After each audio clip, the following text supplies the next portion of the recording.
श्री राधा रमण भागवत समिति जगदलपुर द्वारा आयोजित 7 दिवसीय कथा का विश्राम 29 दिसंबर 2025 को हुआ। दिनांक 30 दिसंबर 2025 को विधि विधान पूर्वक हवन पूजन और भंडारा का आयोजन किया, जिसमें बड़ी संख्या में श्रद्धालु एवं भक्तगण सम्मिलित हुए। राधा रमण समिति के अध्यक्ष सरिता यादव ने बताया कि आज हुए हवन एवं महाभंडारा में हजारों की संख्या में भक्त एवं श्रद्धालु गणों ने शामिल होकर इस आयोजन को सफल बनाया। हवन में आहुति देकर अपने और अपने परिवार की सुख समृद्धि हेतु भगवान से कामना की और उसके पश्चात महाभंडारे में शामिल होकर भगवान को भोग लगाते हुए प्रसाद को भंडारे के रूप में ग्रहण किया। तृप्त हो गए सरिता यादव ने उन सभी आदरणीय सहयोगी जनों का हृदय से आभार व्यक्त किया, जिन लोगों ने अपना भरपूर सहयोग देते हुए इस कार्यक्रम को सफल बनाया। हमारी राधा रमण समिति उन सभी सहयोगियों का आगे भी इसी प्रकार सहयोग मिले, ऐसी अपेक्षा करते हुए उन सभी का धन्यवाद किया।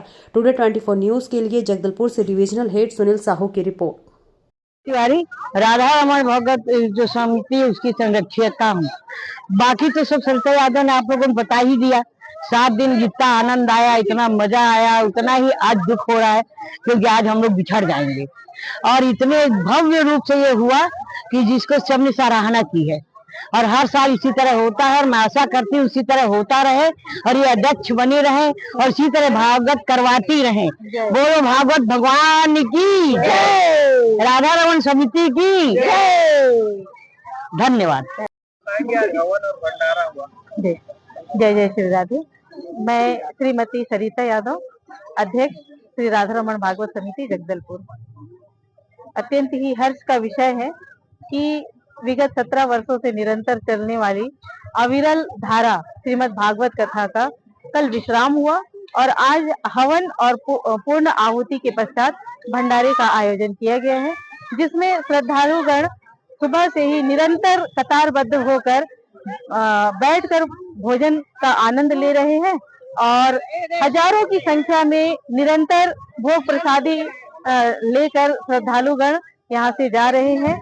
और साथ ही साथ हम सभी भक्तगणों का आभार व्यक्त करते हैं समिति की ओर से, जिन्होंने भी यहाँ कथा पंडाल में पहुंचकर कथा श्रवण किया। सबसे बड़े बड़भागी और धन्यवाद के पात्र हैं, क्योंकि अगर वो नहीं होते तो कथा सुनता कौन। और साथ ही साथ हम शहर के समस्त जनों का भी धन्यवाद करते हैं कि उन्होंने प्रत्यक्ष अप्रत्यक्ष रूप से हमारे इस कथा को सहयोग प्रदान किया। पुलिस प्रशासन का धन्यवाद करते हैं, जिन्होंने निरंतर कथा में आने वाले श्रद्धालुओं की व्यवस्थाओं को ठीक ढंग से संचालित किया।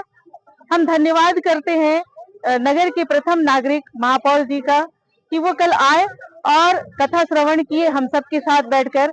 किसी भी कथा में अगर हम सब सम्मिलित होकर के एक रूप होकर के कथा सुनते हैं तो निश्चित ही सबका कल्याण होता है और कल्याण की कामना हम एक दूसरे के लिए करते हैं। ऐसी कामनाओं के साथ आज न केवल हमारे छत्तीसगढ़ राज्य से अपितु पूरे कई अन्य राज्यों से भी लोग यहाँ पर 7 दिनों तक कथा सुने और उसके पश्चात पूर्ण आहुति और पूर्ण आहुति के पश्चात अभी भोग प्रसादी लेते हुए अपने घर की ओर प्रस्थान कर रहे हैं। कई सारे भक्तजन तो ऐसे हैं जो अश्रुपूरित हो गए। वैसे भी विदाई या विश्राम जो होता है कथा का, लगभग सभी को अश्रुपूर्ण कर ही देता है, क्योंकि निरंतर हम इस कथा के लिए वर्ष भर से तैयारियां करते रहते हैं और शायद ऐसा ही कुछ मेरे खुद के साथ होता है कि आज के दिन मैं ज्यादा कुछ बोल भी नहीं पाती। मैं आप सबका आभार व्यक्त करती हूँ। बहुत बहुत धन्यवाद।